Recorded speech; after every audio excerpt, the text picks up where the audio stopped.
Hello everyone, I hope you have a great day. Today we are looking at some new malicious compliance stories. I hope you enjoy them. If you like the video, don't forget to hit the like button, it really helps the channel. And if you are new here, don't forget to subscribe for more content. And now let's start with the first story, shall we? The first story is called Destroying His Performance Review. I used to work for a company that was huge on employee surveys. We had these surveys daily that we couldn't opt out of, sometimes more than one time per day. It was a really bad system. Most of these were management and team related questions. They were anonymous in that our managers can't see who submitted what on a survey. They went to another small team that sent them to higher level management. I answered one and told my manager in a monthly one-to-one meeting about it. It asked about an aspect of my job I was having an issue with. He told me that I answered it correctly, whatever that's supposed to mean, since he can't view them anyway. He then explained to me that these surveys directly relate to his job performance, so I was right to talk to him about it. No problem, as at that time I generally got along with my manager and team. During this meeting he expressed as long as we all got our work done, we got a full 40 hours in, and if there was support on site, we could leave early on Fridays. So I did exactly that. I communicated with everyone that I was leaving early. All work was done, no projects were critical, all 40 plus hours accounted for, and there was still site support available if something went wrong after I left. I did this a couple of times per month. For several months, always communicating, always getting in my full hours. Then one day I got called into a phone meeting about my job performance. My manager asked if I left early last week. I told him yes, and that I followed our agreed upon policy that we discussed in our one-on-one meeting. He replied by asking if I had written proof that he told me that. Apparently he left that out of our meeting notes. My fault, I guess, for not ensuring that it was noted in our meeting minutes. We also went into a discussion about my team cohesion. This had never been an issue prior. It was pretty clear that he was fishing for issues that weren't there. I was heated up for a shouting match, but I kept my cool. The next morning he emailed me a transcript of our phone meeting. Except he reworded everything I said and changed his questions to create a conversation that never happened to shift the narrative in his favor. I forwarded that email to my personal email address and wrote a polite email correcting him on everything we spoke about, including my responses and his questions he left out word for word. I also forwarded that to my personal email address in case HR ever needed to get involved. Any respect for him was now completely lost, and his management quickly went from mediocre to bad. Now back to the surveys. Since these are anonymous and directly affect his job performance, I started answering honestly about his lack of leadership and his dishonesty. This went on for 3 to 4 months before I left. Good luck with a whole quarter of bad survey responses about your management abilities. This was a very small team. My responses made up about 35% of his surveys for our team. I know there were others who were unhappy and answered honestly on those surveys as well. The next story is called It Was Your Idea. I used to work in a local supermarket on the hot deli counter, part-time on a Friday and Saturday evening. The store used to close at 10 PM on a Saturday and the counters at 9 PM. On a Friday, as per usual, the store was quiet. The last chicken gets taken around 8 PM and I spend the last hour cleaning and preparing for the morning and leave at 9 PM. When I come in the next day, I got taken to the office by the line manager and store manager. They want to know why we didn't have any chickens left shortly before closing. I explained that it was quiet and that I leave at 9. The store manager says that night he wants to make sure we don't run into the same situation. The cabinet has to be full when I leave. 9 PM comes and the store is empty. But the cabinet is full.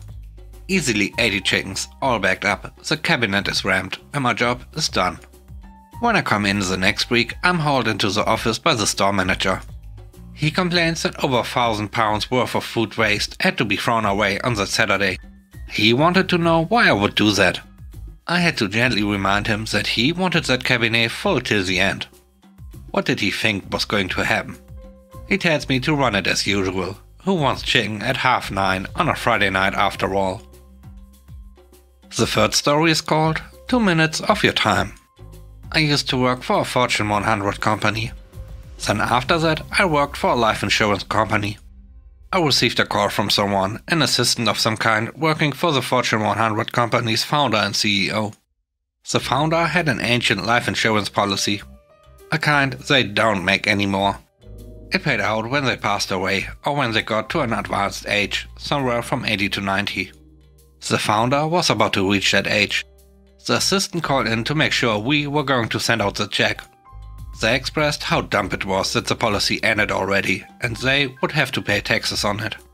This doesn't happen with most policies written nowadays. But they wanted me to just hurry up and handle it for them. We had maybe 20 of these policies in effect. They were so old.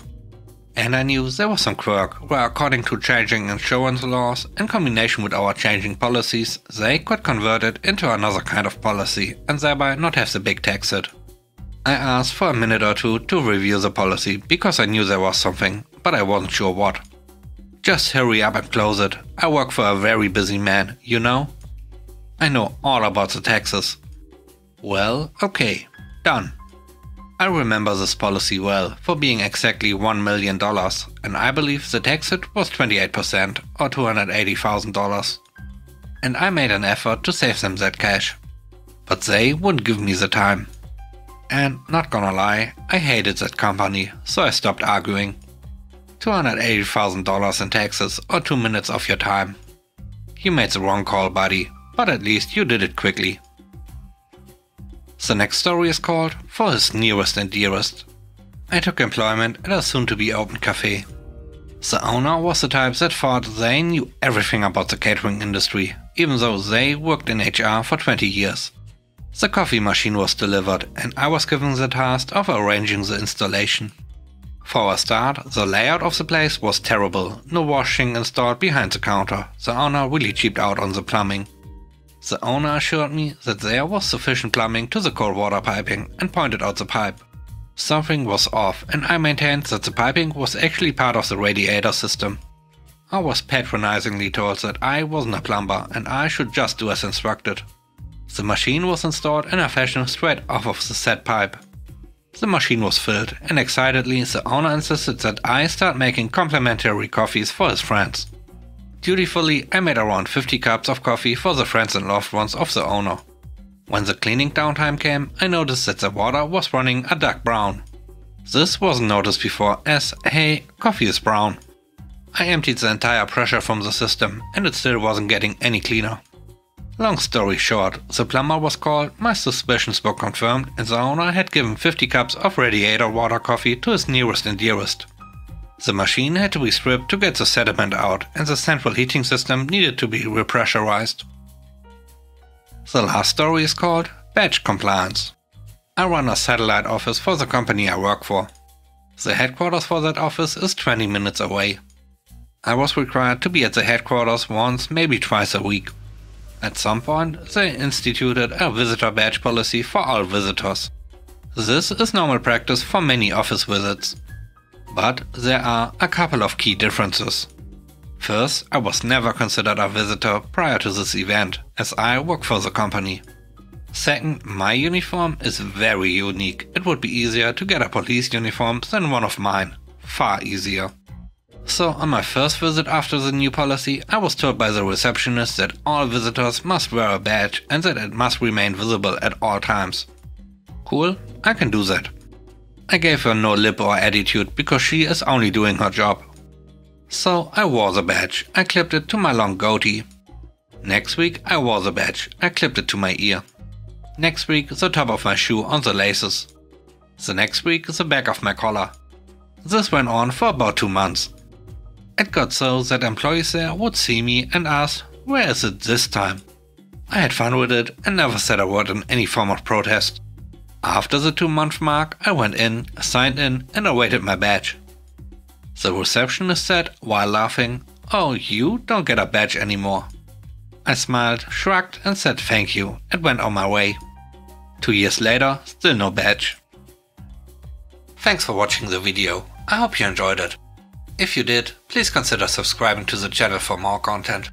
Let me know what you think about the stories in the comment section below. Have a great day.